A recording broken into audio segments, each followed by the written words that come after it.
Good evening, everyone. Welcome to the January 13th meeting of the Peabody School Committee. It's 7:08, and thank you for waiting. We had a bit of technical difficulties with our transmission. This meeting is taking place at the Higgins Middle School Library, and it's being televised live on Channel 8 and 13 and taped and broadcast by Peabody Access Television. It is also being recorded by our School Committee Secretary, Laura Bowe. A link is provided for the public if you wish to speak remotely during public participation.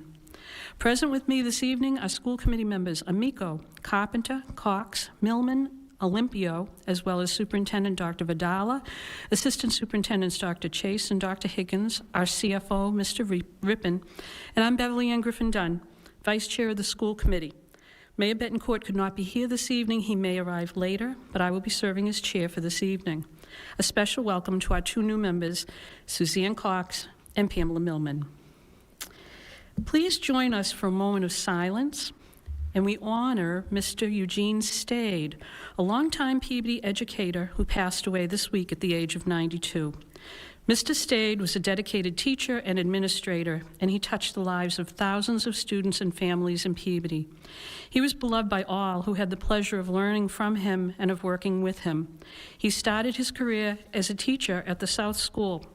He taught at the Center, the Kennedy, Siglitz, and Kiley. He was well-liked by students and well-respected by all of his peers. He treated all of his students equally and fairly and always challenged them to rise above their limitations and encouraged them to be the very best version of themselves. He then transitioned into administration as he became principal of the Johnny McCarthy Elementary School and then the West Elementary School. He was a longtime member of the Educators Association of Massachusetts, and he retired from the Peabody school system in 1996 after a 35-year career of educating young people. He raised his family in Peabody, and he wasn't only a teacher. Mr. Stade coached children. He worked with all kinds of different groups in the city, and I can tell you, if you didn't know Mr. Stade, if you were talking with him or brought his name up in a crowd of people who knew him, you would immediately be greeted with smiles and people who would say, "What a great guy." He will be missed, and he and his family have led a wonderful life dedicated to the city of Peabody. So if you could join me in a moment of silence in his honor. Thank you.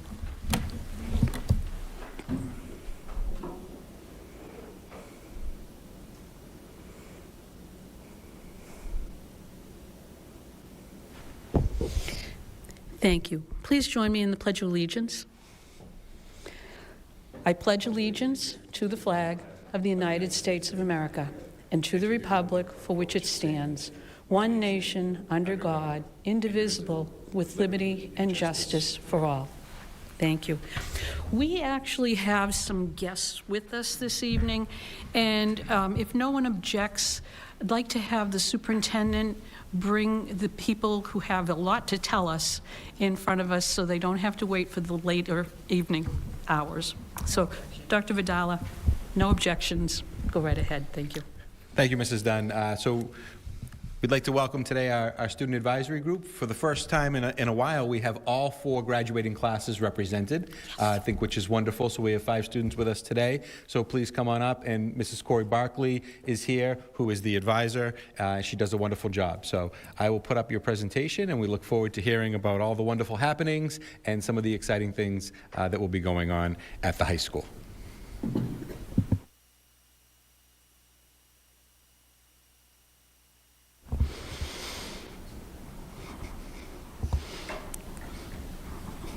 Welcome. It's so nice to have you all here tonight. This is a good way to start the year.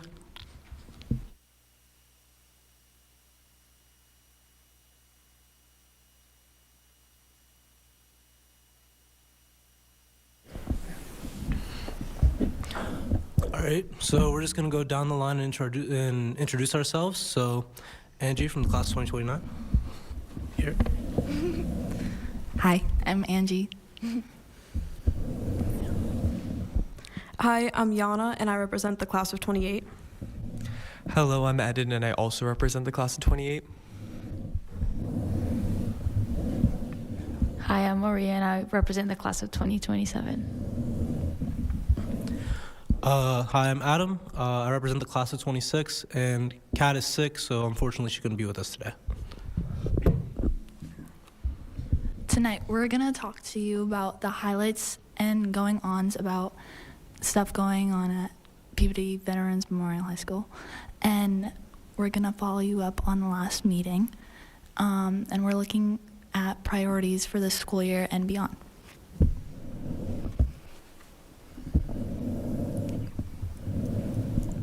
So we are almost to the end of the first semester, midterms coming up. Seussical the Musical was a huge success. The winter sports season's underway with basketball, gymnastics, ice hockey, indoor track, swimming, diving, wrestling, and hockey cheer.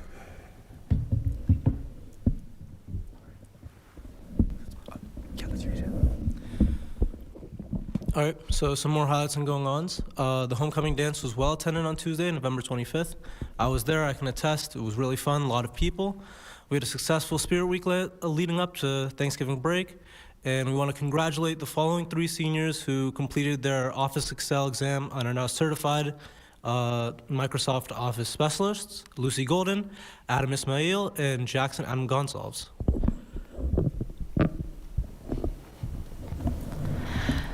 Monthly grades level meetings with admin and class officers are continue. We have 2 new security officers. Senior Rafaela Fernandez won the regional DAR Good Citizenship essay contest, and cosmetology students offer free wash and blow dry and hairstyling service to all faculty and administration before the holiday break. Senior Othman McCarran finished second in the state out of 1,587 students in the statewide stock market game.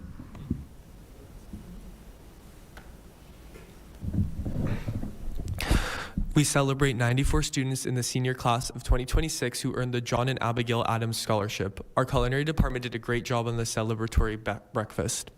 DECA students competed in their regional event on January 7th and 8th. On January 8th, CTE students from PVMHS visited the Higgins Middle School to talk about their programs here. Here's a link to all of the Peabody Veterans Memorial High School clubs running this year. Our school newspaper has gone digital, the Tanner Times.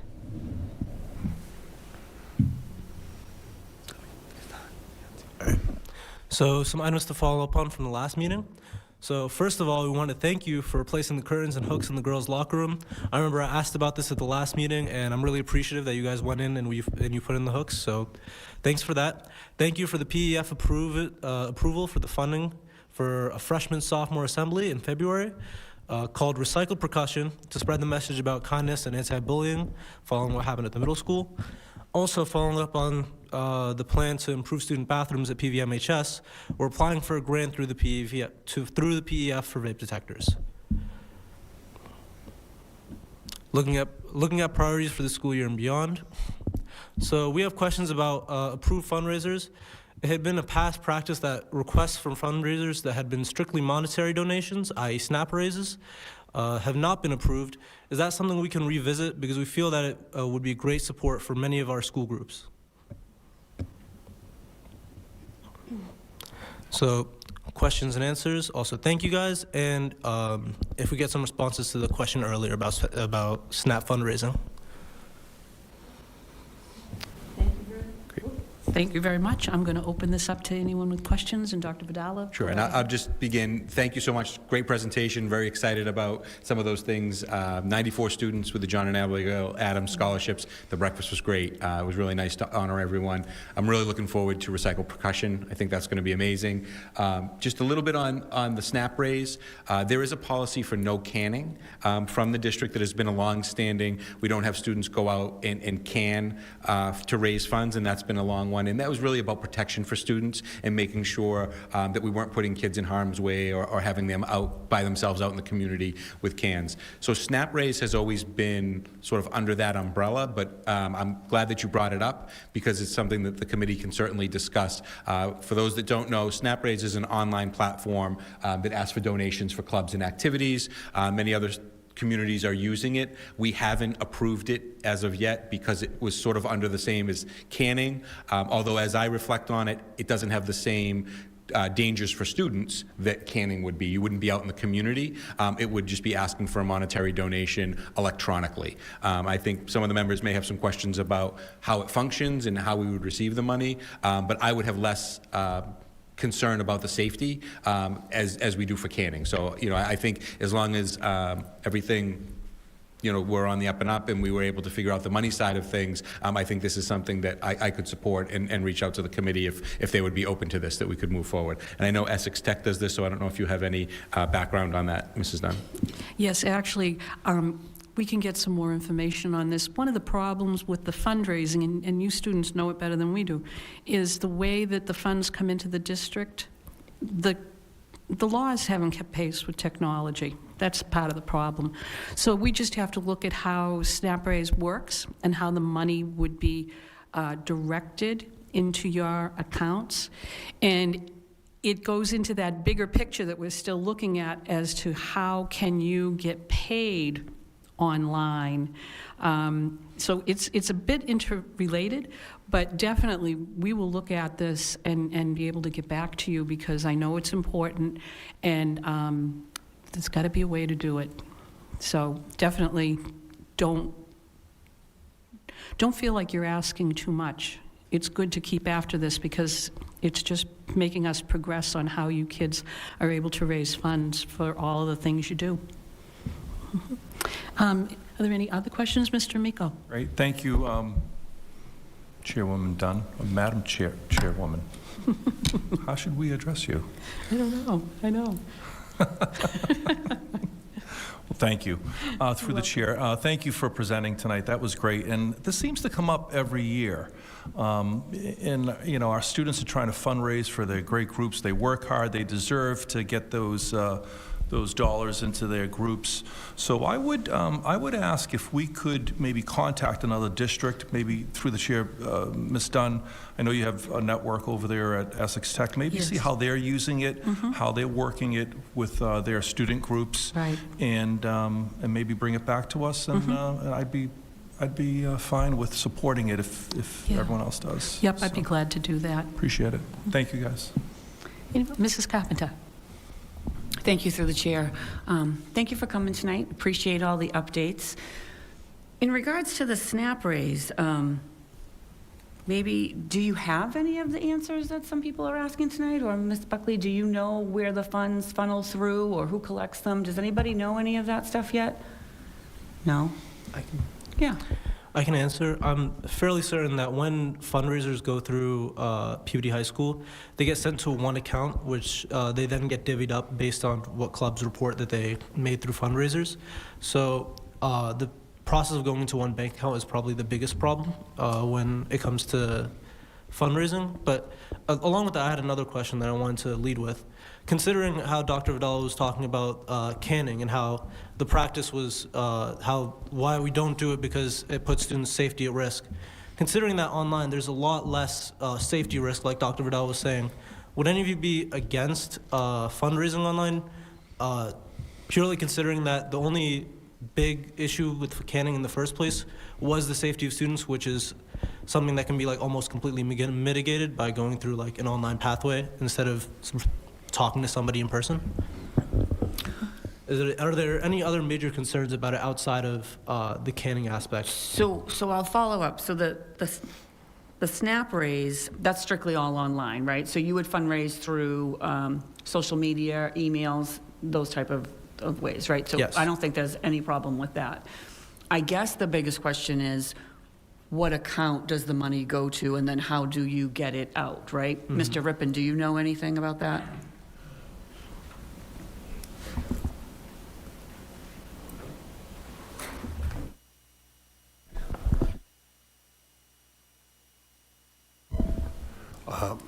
What I do know is that the treasurer, Ross Teitelbaum, has some concerns with respect to the banking, how it goes in, giving access to the city's bank information for the money to land. So I think those logistics have not been addressed yet.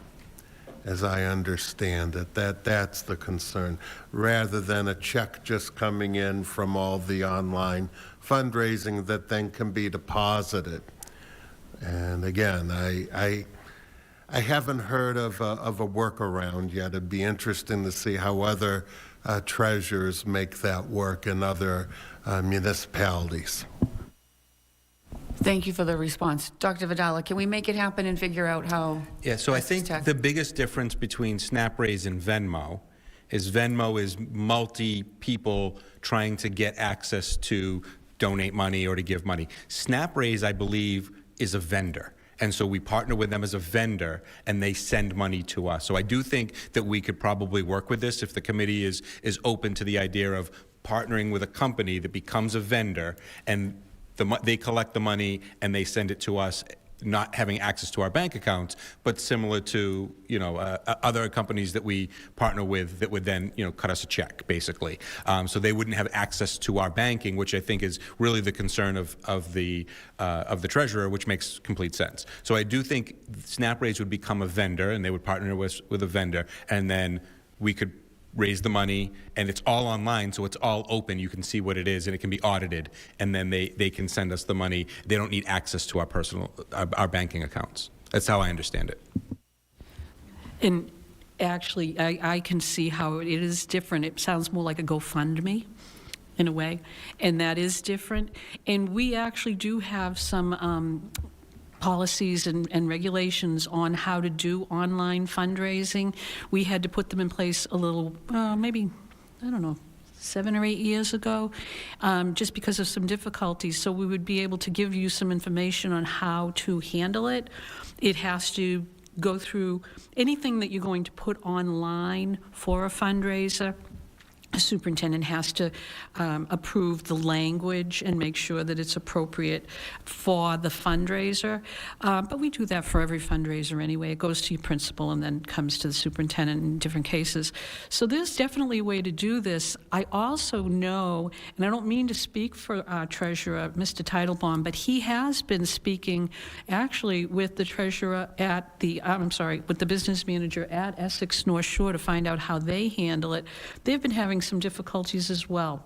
So it's a problem everywhere, and as I say, it's because the law hasn't kept pace with technology. You kids are much more advanced than the rest of us ever were, and we do have to figure this out, and we can do it. We can do it. It just might take a little time, but this fundraiser actually sounds a little bit different than some of the others that have come up. So going on, like a GoFundMe type of thing.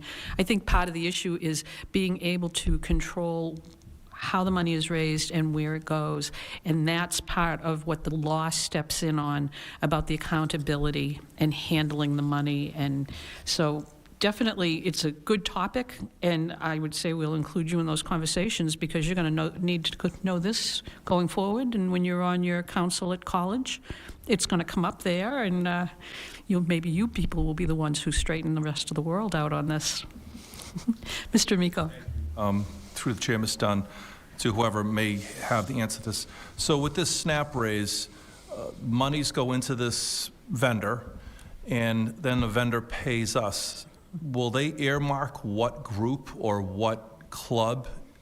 So if that's the case, then that is as clean as day to me, because then we know, even if it were to go into a general account, we know that the class of 2026, raised hypothetically $3,000, then we can cut that check to that class. So, I'll give it some time, but I would be prepared maybe at the next meeting or after that to give this a go and see what happens. Because if there's earmarked monies from point A to point B, I think that takes us off the hook here, and we're helping students raising, because let's face it, people don't carry cash anymore. Right, we've all fundraised. It's difficult, People are Venmoing, people are, and our kids need those funds to run their activities and their groups and their clubs. So, if we can get that answer and maybe get Essex Tech on the horn, I say we do it. Thank you. Yeah. Mr. Olympio. Yes, thank you, and thank you all for coming here. And it's a great idea. The only thing, I'd also want to check on compliance issues with the IRS and the Attorney General of Massachusetts, just how, how that all ties in. Because I would imagine anytime you solicit, the public for funds, there's those considerations as well. And, is there certain reporting requirements that need to be done with that as well? Yeah, absolutely. Yeah, thank you. Okay. Mrs. Cox? Hi, thank you. Another question that, all these online platforms are really wonderful, but there's normally a fee associated with them as well. So just understanding that, there might be some form of, process of payment that we would have to give them to form this partnership. So that's something to consider. I definitely like looking through it online right now. It definitely seems like it is something that could be super supportive for our students. I do see that there's a tab here that you can request more information and start talking with a representative. I think from even if from a curiosity standpoint, seeing if one of you want to start exploring those conversations and being able to bring more of those answers to us as well, I think that would be a really great opportunity as well. Very good. Okay. Ms. Millman? Mrs. Millman? Just kind of one more thing to add, and it's more to the committee too, as moving forward and looking at this. And I think Chairperson Dunn, you referenced too that we haven't necessarily kept up to date. I think it would be super important to see what our policies are in fundraising, and if those aren't up to date with the platforms of online payments and all of that. And because I certainly don't carry cash like I used to, and nor do I carry checks, maybe we need to look at what the policy is when we get to this and kind of move through it and make sure that we're adhering to what we have, or if we need to adjust what we have to make that reference and update where things are. Mm-hmm. Thank you. Okay. Is there anyone else? Anything else? Okay. How about you? Anything else? I just wanted to say I appreciated all the talk about this after I brought it up. I hope the discussion continues, that you guys can come to a conclusion on SNAP decisions and whether or not we can get SNAP funding. On a couple of points, Suzanne, you brought up that they would take a percentage of fee of fundraised money. Even that percentage, considering how much more we would make through online pathways, it would be inconsequential. We'd make so much more money that it wouldn't be as big of a factor as maybe it could be perceived to be, right? Also, again, like we were talking about the safety earlier, it seems like you all agree that it seems like a safe pathway from which we can get more money through fundraising. So again, I just want to thank you guys for talking about it, and I hope you continue to discuss it, and just thank you so much. I appreciate that. Thank you. Now, are there any other questions? Because I have one, as always, but anybody have one? Mrs. Carpenter? Madam Chair, could we please put this on the agenda for the next school committee meeting? Mm-hmm. And if Dr. Vidal or Mr. Rippon could look into it and see if we can make this happen sooner rather than later, so they can start getting some money in their accounts. Good idea. Yep. We'll put it on the next We will discuss it at the next meeting. So come by, watch on TV. Hopefully we'll have an answer and wrap it up. Yeah. Thank you so much. Yeah, I had a question. The Tanner Times. I'm thrilled to hear it's online. Okay. Is it available to the public or only to students and staff? Do you know? So Ms. Barkley just jumped in. Yes, it is available to the public.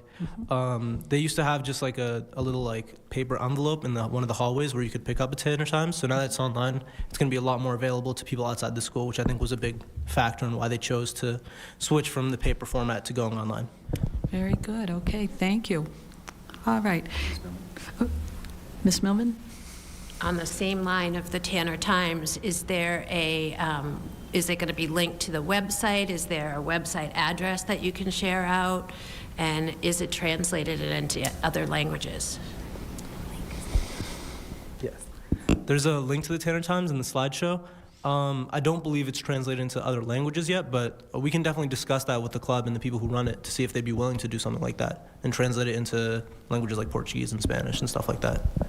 The link that's included in the slideshow, is that link also going to be on the high school site to access it? I don't think so. I think that we definitely could get there. We could talk to Ms. Randall and maybe get it on the website, but at the moment, no, I don't believe it's on the website. So how are people accessing it? So mostly through links in like advisory classrooms and like greater like classes, like every class has like a Google Classroom with all the members where they post the link. But for people outside the school, I think we should definitely get that link on the school website, which is a great idea. Thank you. Great. Okay. All right. Is there anything else? Anybody else? And so here's a preview of the Tanner Times. This is just the link from the website, and it seems like there's a lot of great information here.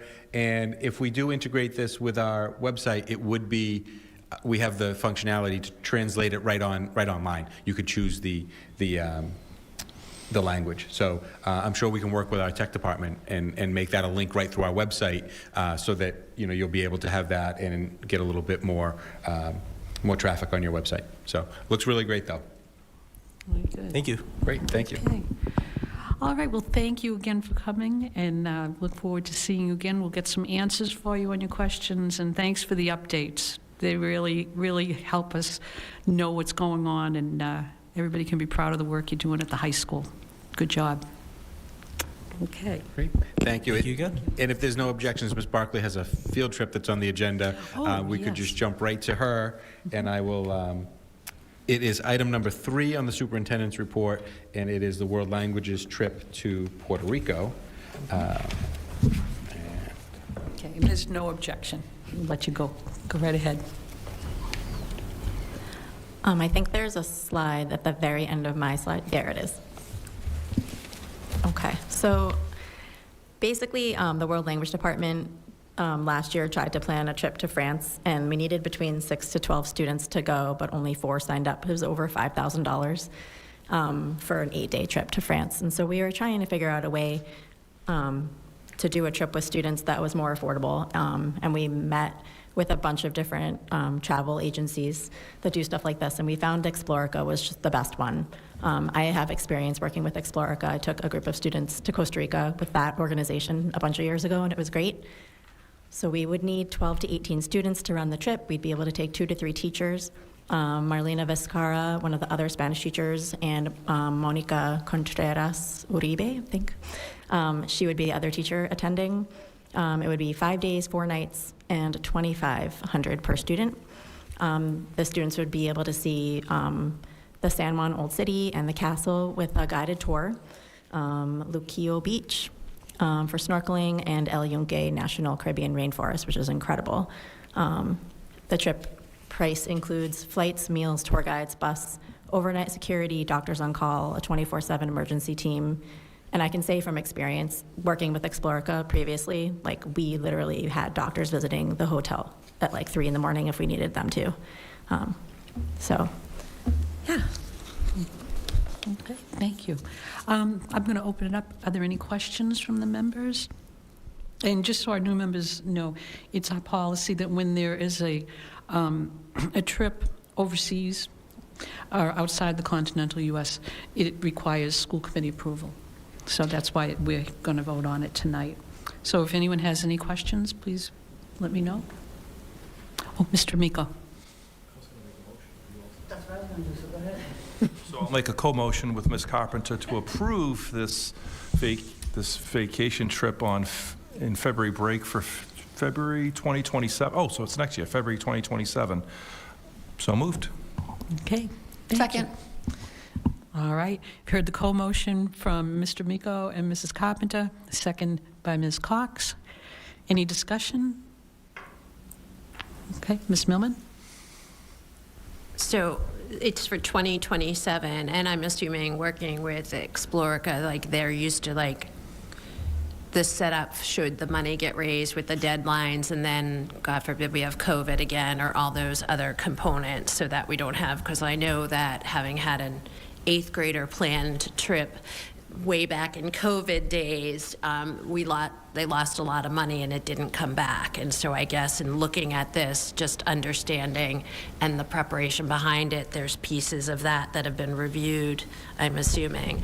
I'm cautious in the information of doing it I'm assuming everything kind of gets played out, but I just don't know that. And I am all about world travel, even though it's not overseas per se, to Puerto Rico. But I think that keeping some of those things in mind and the caveats to this is still a high cost, maybe not as much as France, but and what happens this force majeure if there's something that we have no control over, and seeing that those things are covered for these families. I just kind of want to open up and what do we know? I would have to double check the fine print, but I believe that the families have to pay a certain amount. I don't know if it's like $250 or $500 just to reserve the spot. And then the plan is for them to pay monthly over the next 12 months so that it's not just like $2,500 once. But there is something about 30 days before. There's a cancellation. There's ability to cancel the trip without losing all the money. I just need to double check the days, but I'm pretty sure it's 30 days. And if they cancel? That's a good question. I have to look into it. Okay.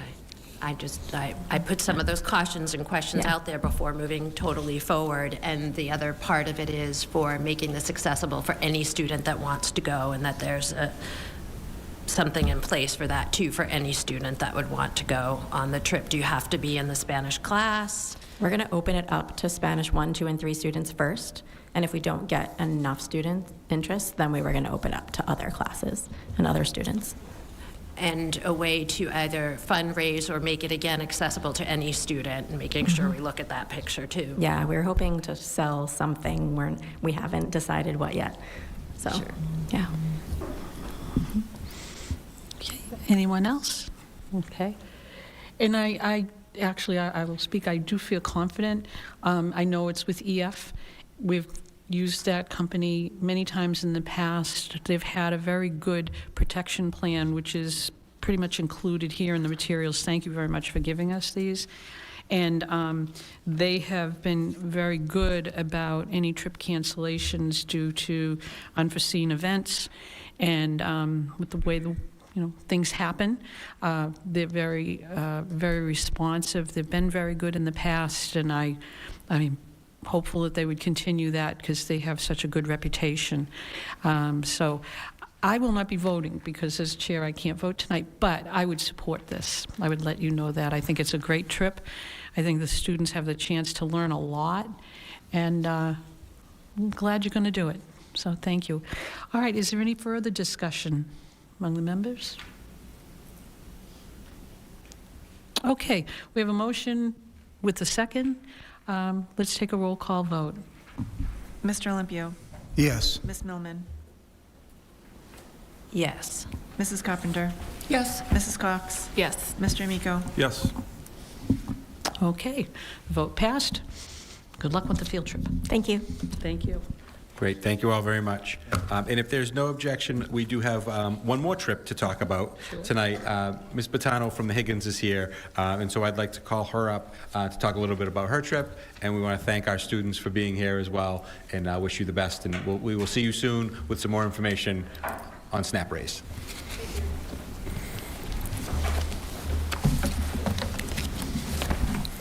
So in your packet, this is item number 4 on the superintendent's report, and in your packet, the global travel program proposal to Rome and Pompeii, and this is Ms. Bottano. Hi, good evening. As you know, in a few months, I'm taking a group of 20 students and parents to Germany, Poland, and the Czech Republic for an overseas tour, and I am here to request to plan a middle school tour offering to Rome and Pompeii in April of 2027. This tour is specifically geared towards middle schoolers with hands-on experiences like a gladiator experience, going to an olive oil farm, pizza making class, pasta making class. And it's through EF Tours, which has basically invented this type of travel. All right, thank you, Ms. Bottano. Are there any questions from the committee members? Mr. Miko? Thank you, through the chair. Thank you for being here and bringing this. This is terrific. Who's the host tour company? EF Oh, tours. it's EF, okay. Thank you. Okay. Mr. Olympio? What would be the ratio students to teachers, chaperones? It's 6 to 1. Okay. So for every 6 travelers, Yeah. and parents are welcome to join as well. There's a free chaperone spot. Thank you. You're welcome. Okay. Is there a specific criteria for the students? Is this related to any type of classwork or, curriculum-specific class? It's not curriculum specific. I mean, the first one that I'm doing, I did gear towards our Holocaust curriculum. And while there was some interest, I mean, world travel, any country is invaluable to students. So I thought we would take a look at some classic Rome. It sounds wonderful. Mrs. Carpenter? Which grade did you say? The entire middle school. So Entire. it would be, the emails would start getting sent out now. So traveling would be grades 7, 8, and 9. Is this the first time we've done middle school this far? I think it is. So we approved the middle school trip that Ms. Patano is running this April. This one, right? Last one, We yeah. approved it last fall. They're going on the trip, and EF Tours was impressed with the relationship, and you did go on a... Yes, they sent me... Could you tell us a little bit about Okay. about the professional development, because it's pretty exciting. So it really was. So once 10 travelers signed up, they sent me on a training tour for a weekend to Barcelona so that you could experience what the students experience and have, so our mornings, we were in rooms like this with training and working with teachers from all over the United States that are running different trips like these. And they had some veteran teachers that run multiple of these a year, which I can't even imagine. It's so much work. But, and then in the late afternoon and the evening was when we toured as if a student did on the bus with, we had a little more free time than with middle schoolers. They don't really get free time unless they're with a chaperone. But it was one of the best experiences of my life, hands down. It was amazing. And just having that, I would love to bring this to you every year to offer a different location for kids to start traveling like this.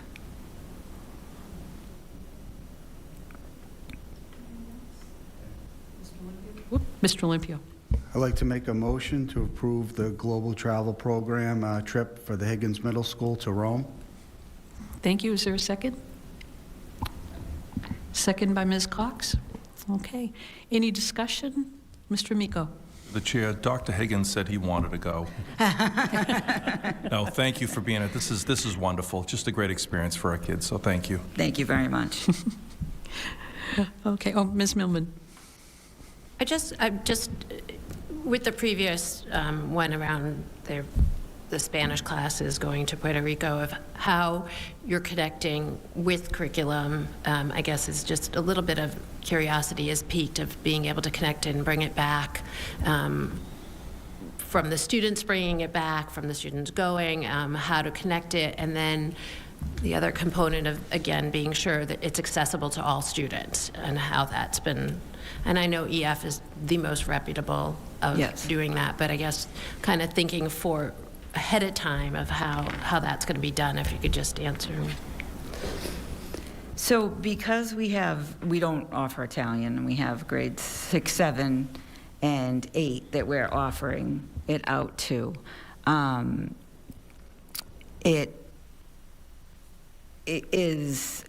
mean, we would have to come up with a way for students to bring back their experience. And I mean, I would be happy to spearhead sort of what happens when we come back. I mean, I'm very looking forward to seeing what it looks like. Currently, I have 6 of my own 8th graders coming on this trip, or 5, and to see how we bring that back to the class while we're in the middle of it. So, and as far as Fundraising, students have done their own thing. Again, it's a monthly payment plan. And what EF does is they have almost like a GoFundMe page that kids can give to their families or whatever to help raise money for that. We haven't done any specific group fundraising for it. The payments are broken up monthly over the course of the year. And just kind of a follow-up on a different level of accessibility about accessibility for all students and students with special needs, should they want to go, knowing that Pompeii may not be as accessible as we are here in the States in areas, and if that's been thought through, or waiting to see who kind of signs in. I mean, when I started this last year, I had, 60 people at the meeting, and I'm leading a group of 20. So it's from what I learned on my training tour is my group leader, or I'm the group leader, the tour guide, will be in touch with me weeks before the trip. And then that's when we cover dietary restrictions, any health issues, any things like that. Yeah. Anything else? Okay. And I would like to correct one statement I made. I mistakenly said that the previous trip we were talking about was also done by EF, and that's not the case. But I want to thank you, Ms. Patano, because you gave us all this information about EF, and we do have a good reputation and a very good relationship with EF. So again, I do feel comfortable supporting this. And I thank you for bringing it forward. I think it's a great opportunity for the students, and at a minimum, bring them back here to tell us about their trip. That would be really fun. Yes, absolutely. That would be love nice. to do that. Okay, postcards help too. Okay. All right, if there's no further discussion, we'll take a roll call vote on that. Mr. Olympio? Yes. Ms. Millman? Yes. Mrs. Carpenter? Yes. Mrs. Cox? Yes. Mr. Amico? Yes. Okay, thank you very much. Great. Thank you, Ms. Patano. And Madam Chairperson, we can go back to the regular. We have two more items that I can do as we go through, but we can go and approve minutes back to item number 1. Okay, you know what? Why don't we do that, and then we'll get back into your report. Thank you. Okay. All right. Back to our first regular order of business. We have before us the minutes of the December 9th regular school committee meeting. I'd like to see if anyone would like to make a motion. Motion to accept and approve. Thank you. Second. Motion by Mrs. Carpenter, seconded by Mr. Amico. Any discussion from the members? Okay, roll call vote. Mr. Olympio? Yes. Ms. Millman? Yes. Mrs. Carpenter? Yes. Mrs. Cox? Yes. Mr. Amico? Yes. Okay, thank you. That is a vote. Next, approval of bills. I'm going to turn it over to you, Mr. Olympio. Thank you. I'd like to make a motion to approve warrant number 6238 dated January 13, 2026 in the amount of $4,353,326.27 subject to audit. Second. We've heard the motion and a second. Any questions or discussion? Seeing none, roll call vote. Mr. Olympio? Yes. Ms. Millman? Yes. Mrs. Carpenter? Yes. Mrs. Cox? Yes. Mr. Amico? Yes. I'd like to make a motion to approve warrant number 6239 in the amount of $52,788.76 dated January 13, 2026, subject to audit. Okay. Second. You've heard the motion by Mr. Olympio, seconded by Mr. Amico. Any discussion, questions? Seeing none, roll call vote. Mr. Olympio? Yes. Ms. Millman? Yes. Mrs. Carpenter? Yes. Mrs. Cox? Yes. Mr. Amico? Yes. I'd like to make a motion to approve warrant number 6246 dated January 13, 2026 in the amount of $2,822.92 subject to audit. Heard the motion, second by Mr. Amico. Any questions? Seeing none, roll call vote. Mr. Olympio. Yes. Ms. Millman. Yes. Mrs. Carpenter. Yes. Mrs. Cox. Yes. Mr. Amico. Yes. I'd like to make a motion to approve warrant number 6247 dated January 13th, 2026, in the amount of $144,389.93, subject to audit. Heard a motion by Mr. Olympio, seconded by Mr. Amico. Are there any questions? Seeing none, roll call vote. Mr. Olympio. Yes. Ms. Millman. Yes. Mrs. Carpenter. Yes. Mrs. Cox. Yes. Mr. Amico. Yes. I'd like to make a motion to approve warrant number 6248 dated January 13th, 2026, in the amount of $597,953.28, subject to audit. Second. Heard the motion from Mr. Olympio, seconded by Mr. Amico. Any questions or discussion? Seeing none, roll call. Mr. Olympio. Yes. Ms. Millman. Yes. Mrs. Carpenter. Yes. Mrs. Cox. Yes. Mr. Amico. Yes. Okay, very good. Thanks, Mr. Olympio. Okay, under continued business, the first report is on the PBMHS MSBA project update. I'm very happy to let you all know that our advertisement has gone into the Central Register and the local Lynn item, seeking the services of an OPM for the high school project. This is a huge step forward because once we are able to hire an OPM, our next step will be to hire a design team, which you would know is the architects, and then the construction team. So hiring the OPM required us to follow some pretty stringent regulations of the MSBA. We crafted our advertisement to seek out the services of businesses that are experienced in building high schools, that are experienced in building and working on large projects in the range of $250 million to $550 million. And they have to have other specific requirements that we, as the City of Peabody, were able to require, so that going forward, we'll have the firm that we want to be able to work on our project. So at every step of the way, the City of Peabody maintains control over this project, and the the hopes and requirements that the citizens and that the staff put into this new building will be reflected in the work the OPM is charged with doing. We have a time period where the applications come in, then they will be vetted by a working group, the selection group. At that point, interviews will be scheduled of the short list of firms that meet our requirements. Those interviews will probably take place the very first week of February. And then if we choose a vendor, they will negotiate with us on the contract, and then we'll be naming the OPM, and they'll be off and running, working to push this project forward. So things are really going to accelerate on the project, and I'm happy to answer any questions anyone has about it, but it's been exciting, and it's getting even more exciting every day. Ms. Millman? Pardon my ignorance. OPM. Okay. Owner's Project Manager. Thank you. You're welcome. No problem. You'll hear a ton of initials. It's like being in the military. All kinds of initials as we go forward. But basically, the SBC put out an RFS for an OPM.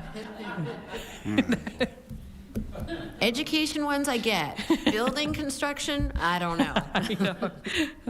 It's a lot of fun. It really is. But you need a thesaurus at times, or at least a list of acronyms. Are there any questions? Okay, thank you. And there will be a meeting of the school building committee, but we haven't set it yet because we're doing the work of the selection and, the vetting of these vendors. We'll have a meeting of the school building committee so that they'll have some new information, and I'll keep you apprised of when that schedule is. Okay, thank you. The next item is the continuing request on the budget process. And Dr. Vidal, I'll just ask you, how are we? Where are we? Thank you. Great, thank you very much. So now it's getting exciting. Mr. Rippon and his team, we have put together what we're calling Draft Zero. So basically that means that we took last year's voted budget, that was voted in June, and we took all the salaries and all the information that we have and basically created a document that would be with the pay raises and everything based on the people that we had voted on last year. So that starts our first draft. We call it draft 0 because it's not necessarily reflective of what we actually have. So now we're in the process of going through all of the names and making sure that if there were any moves or any things that had to shift, and we'll update that. And we anticipate that draft 1 will be ready as a packet similar to what's posted on the website for the next school committee meeting. And the goal for that would be to have that packet ready along with, we anticipate that next week the governor will put out the first draft of House 1, which will have Chapter 70 information and net school spending. So that will all be on the agenda for next school committee meeting. And then we'll be able to talk about what we anticipate getting from the state, what our level service budget would look like for next year if there's a disconnect, and then we start scheduling the meetings where we bring in our principals and our department heads, and we start looking at is there a disconnect, and if there's not funding to do the level service, if there have to be any reductions, where we would prioritize, and then we start the budget process. So we are very much close to being able to share publicly, that beginning of the process, and we anticipate that for the next meeting. And it coincides nicely with the governor's budget being coming out, and we'll have that at least sort of as a line in the sand for our first target number. Very good. Are there any questions from the members? Actually, I'll have a comment. Dr. Vidala, thank you. That draft 0 is exactly what I was asking for, so thank you for doing that. It's a good way to start this. Great. Okay. All right. Sorry. Seeing no further questions, let's go back into the superintendent's report. Excellent. So we just have 2 items left on the superintendent's report. They're both field trips, and they're both local field trips, but overnight. And so I know by policy, there's not a vote that's required, but we do, as practice for the past 6 years, we've brought all overnight field trips, and typically the school committee does like to vote and approve these and support them. So it's been our practice, so I like to continue to do that. We have 2 field trips that are overnight. The first one is the high school's Model UN group is going to Boston for an overnight field trip, and there's an itinerary with Jessica Madden and Philip Cannon, and there's an itinerary in the group. It's a whole conference schedule, and it's over a weekend. It starts on Friday, so they'll go on Friday. There's conferences, and it's a full Model UN. It's excellent, and it's a great experience for the students. And they will return. They go by bus, and they'll stay over, and then they'll return back. And it's a full 3-day session, and the students really get a lot out of this, and then they return back and they do some work in the classroom. But this is a wonderful group, and I'm glad that we have 2 great advisors that are working on this. And if the committee would like to support this, we'd love to have a vote to allow the high school Model UN students to go to this conference in Boston. Okay. Thank you, Dr. Vidala. Is there a motion from any of the members? Oh, Mr. Miko? I'd like to make a motion to follow the direction of the superintendent for this overnight field trip. Thank So you. moved. Okay. Mrs. Carpenter, second. Okay. Are there any questions or discussion?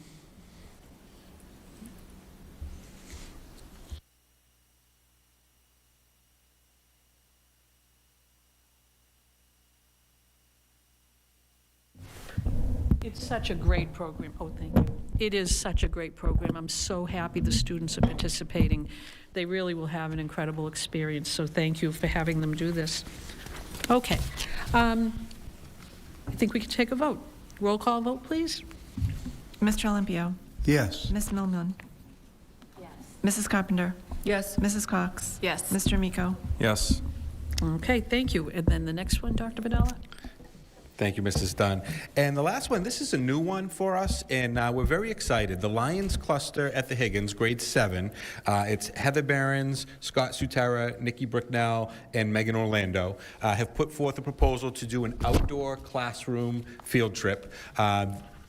They really would like to take their cluster. They're all volunteering to go, and what we'd like to do is this would be a pilot for for the Higgins, that in year one, the Lions cluster would go, and then if it's a good experience and we get great feedback from it, they'd like to expand it to the entire 7th grade for next year. But these were the 4 teachers that volunteered, and it seems like a really great trip. It's in Groton, Mass. It's outdoor classroom, and there's some information in your packet on it, but just a really great opportunity for our students and a community builder for the Lions cluster, and we're excited to bring this forth. This will be the first time that we're doing it, and I'm just very grateful that we have, and there's been a lot of this at this meeting tonight. We have staff members that are willing to take our kids on overnight trips, and there was, for a few years, there was a lot of reluctance from our staff to engage in those, and then we had COVID, and people pulled back, and I'm really happy to see these experiences coming back, and our staff members being willing to take our students on these experiences, and I'm very grateful for that. So if there are any questions about this trip, or if there are any comments, I'd love for the committee to support this pilot trip for outdoor classroom. Thank you, Dr. Abdallah. All right, is there a motion to approve the field trip? Mr. Miko. Thank you. Through the chair, I'd like to make a motion to follow the recommendation of the superintendent for the outdoor classroom field trip to Groton, Massachusetts. Very good. Thank you. Do I have a second? Second by Mr. Olympio. Thank you. Okay. Is there any discussion or questions? Mr. Olympio? I'm curious, are they visiting New England Forestry Foundation?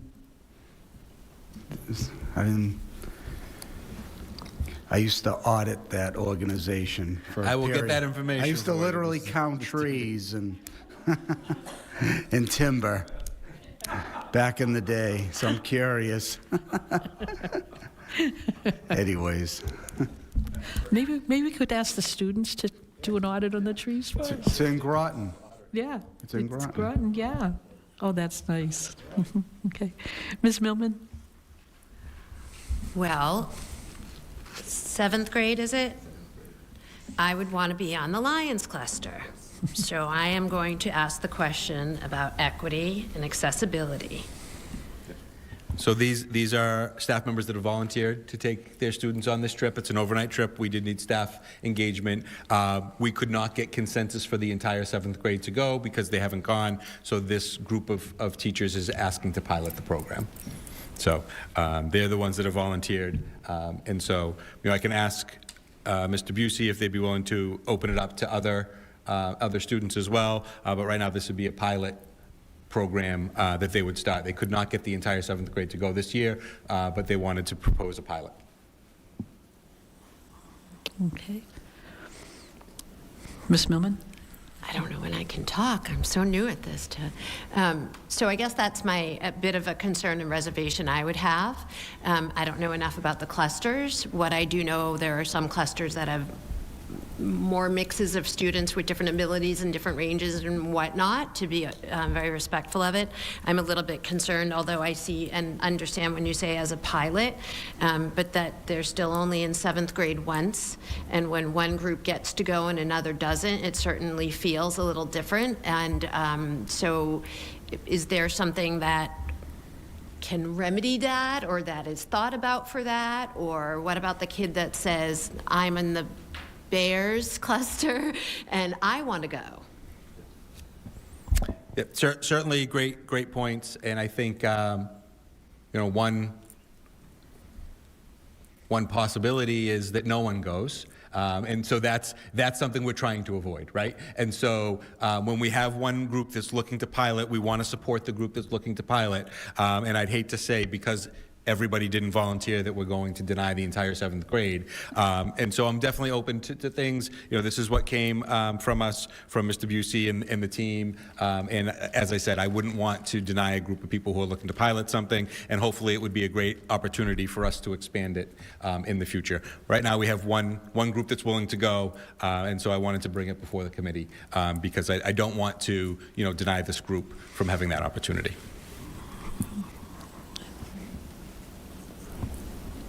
I don't either, to be very clear. I don't either, but I have questions and reservation on how that looks and how that feels with certainly teachers that are coming forward, but I also want to make it clear that teachers coming forward with potentially a select group of kids can be very problematic as well. And so, yeah. Okay. Anyone else? Okay. All right. Well, we do have a motion and a second. I will call for a roll call vote. Mr. Olympio, Yes. Ms. Millman, No. Mrs. Carpenter, Yes. Mrs. Cox, Yes. Mr. Miko. Yes. Okay, thank you. All right. And just on that, thank you, and I appreciate, Ms. Millman, I appreciate your perspective and understand, that you're not trying to limit people from going on. I completely understand where you're coming from, and I will take this to the Higgins and see if there's anything you can do, and I'll report back to you. Thank you. I appreciate that. Thank you. Thanks, Dr. Badala. And that concludes the superintendent's report. Very good. Okay. We'll move into public participation. Is there anyone here who would like to speak during public participation? Okay. Okay. Seeing none, Dr. Vidala, is there anyone online? We do have a couple attendees online. If anyone would like to speak, please raise your hand. Okay, seeing no one raising their hand. Okay. Thank you very much. All right. We're going into written communications. We have 6 written communications, and I would like to have a motion to receive, if anyone would like to make that motion, and then if need be, we can take them separately, but if we could have that motion. Motion to receive all documents listed before Okay. us. Thank you for Mrs. Carpenter. Is there a second? Okay, Mr. Rico, second. Okay, so the communications of the draft anti-bullying policy, the NESDEC Special Education Trend Report, school council's membership list, monthly student attendance report, monthly Bay State textile report, and the year-to-date Bay State textile report. Okay. Regarding the draft anti-bullying policy, I would like to request that that be referred to the Subcommittee on Quality and Standards. So if someone could make that motion for me. Mr. Olympia? Yeah, I'd like to make a motion to refer the bullying policy to Quality and Standards. Okay, thank you. Is there a second? Second by Mrs. Carpenter. Okay, thank you. All in favor? It's a vote. Okay, thank you. Anyone opposed? Okay, any questions? Okay, Ms. Millman?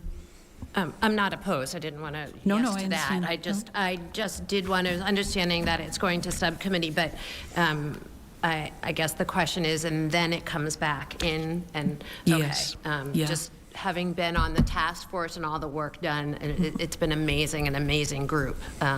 So I look forward to it coming back. Yes, yep, that's our procedure. It would be referred, then the Quality and Standards will vet it and come forward with a recommendation. We haven't received any committee assignments yet, so there hasn't been any subcommittee meetings scheduled yet. As soon as we know our assignments and we know the committees, then I know there'll be meetings scheduled. Okay, all right. Okay, so all in favor? Thank you. Anyone opposed? Okay, that's a vote. The Special Ed Trend Report, does anyone have any questions on that? Okay. Okay, seeing none.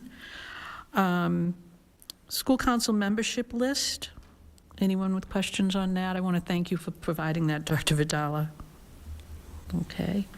And Mrs. Dunn, just for our new members as well, we're receiving these as written communications, and after you receive them and have a chance to digest it, you can bring these up at any time. Yeah. So, if you don't have a question right now and you feel on the spot, that's okay. We're receiving these, they're written communications, now they're in the file, they're documented, and they'll be posted when we do the minutes, but you also can bring this back up at any time if you have questions, you have time to read through. Yep.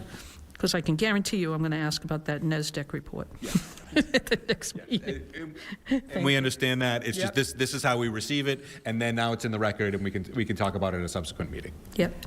Okay. Thank you. Any other questions? And then we have our student attendance report, the Bay State Textiles report, and I'm very happy to see that year-to-date textiles report. I really want the city to calculate how much money we have saved from our tipping fees by the recycling being done at the schools, and it's a great way for the schools to raise funds for their PTOs and for other groups at the school level. So spring's coming. When you clean your house out and you want to get rid of textiles, please bring them by your local elementary school. All right. If there are no other questions on written communications? Nothing? Oh, okay. Let's move into subcommittee reports. I'll be honest. I think we'll be going on our previous committees and have any finalized reports. So education subcommittee? Not at this point. Okay, thank you, Mr. Amico. Finance subcommittee? We had negotiations prior to this meeting with Unit C, and it's ongoing and very productive. Very good, okay. School safety subcommittee? Nothing new to report. Okay.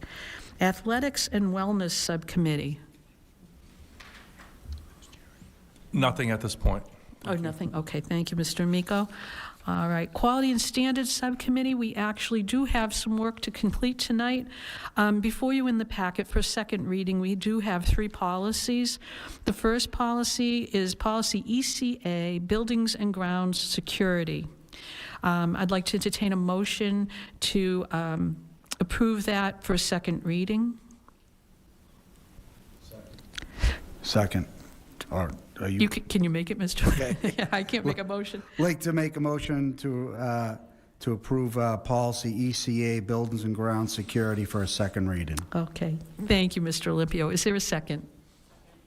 Okay, second by Mrs. Carpenter. All right, any discussion, questions? Seeing none? All in favor? Okay, that's unanimous. The next policy, ECAB, access to buildings and grounds, and that again is brought forward for a second reading. I'd entertain a motion. Mr. Olympio? I'd like to make a motion to approve policy ECAB, access to buildings and grounds for a second reading. Thank you. Is there a second? Second by Mrs. Carpenter. Any questions? No? Okay. All right. All in favor? Any opposed? It's a vote. And then the third policy for the second reading is policy KI, visitors to the schools. So I'll entertain a motion. I'd like to make a motion to approve policy KI, visitors to the schools, second reading. Very good. And seconded by Mrs. Carpenter. Thank you. Any questions, discussion? Okay. All in favor? That's a vote. Unanimous. Thank you. Okay. The next one is the liaison to parent and student advisory boards. That one's normally mine.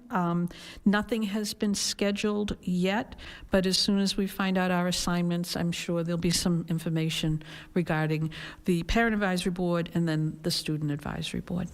Okay. Building and grounds subcommittee. Is that you, Mr. Mrs. Dunn, may I report on that one? I know Mr. Hockman's not here. I just wanted to just give a couple facilities updates, if that's okay. You may have heard that we had some heat issues coming out of 4 days of the buildings closed. Happy to report through the facilities department that the Burke School has been addressed. All of the heating issues have been corrected there. The classrooms were at 70 degrees last week and this week, so that's very good. The Welch heating has also been fixed. There were 4 classrooms in the kindergarten wing that were affected by a compressor that went down, which they were then be able to fix. At no time at the Welch were the classrooms below 65 degrees, but they're back up and running in more comfortable 70. So that is nice. We are getting some reports from the center school that they have some flashing issues again around the roof. They're replacing the hatch, and that should be done this weekend.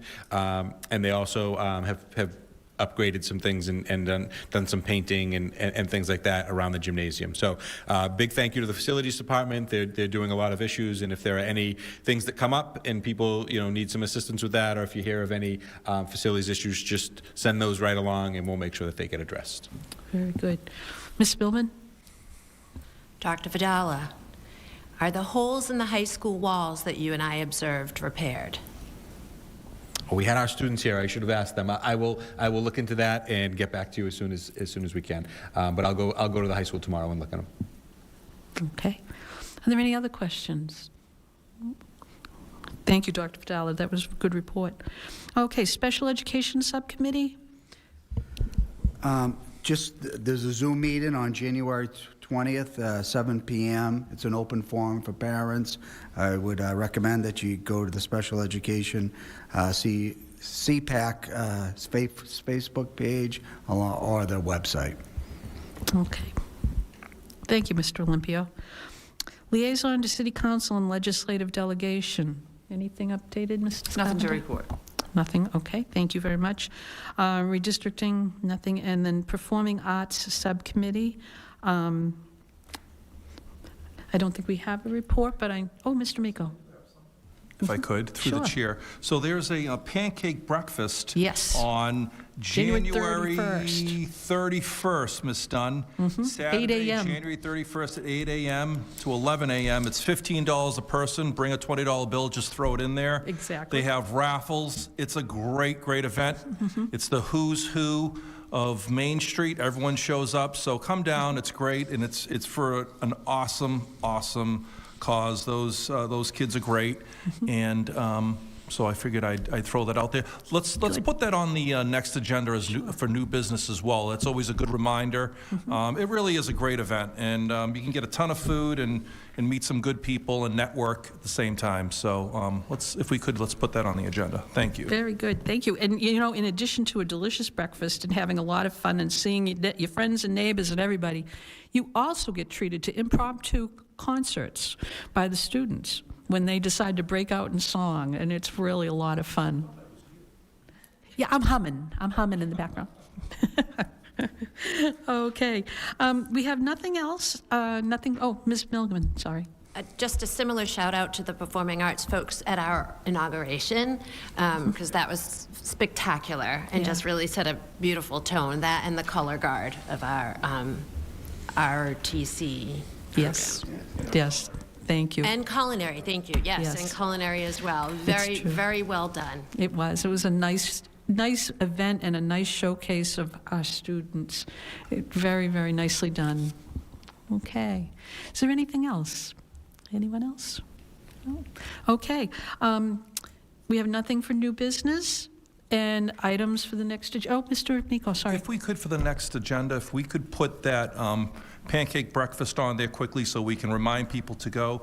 And through the chair to Dr. Vidal, I'll be sending you a memorial scholarship fundraiser for Mary Ellen Hamill and Jack Hamill. That was sent to me by Mary Theo. So we'll put that all together. We'll send it out, put it on the agenda for next meeting, and hopefully invite some people.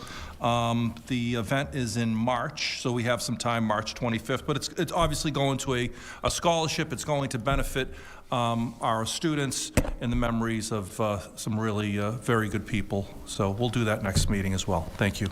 Thank you, Mr. Miko. That's really good. Okay. Anything else? Anyone? Oh, that's right. Yes, snap raise. Okay. All right. If there's nothing further, I'll entertain a motion to adjourn. Motion to adjourn. Thank you. We're adjourning at 8:21. Thanks for a good meeting, everyone. Okay.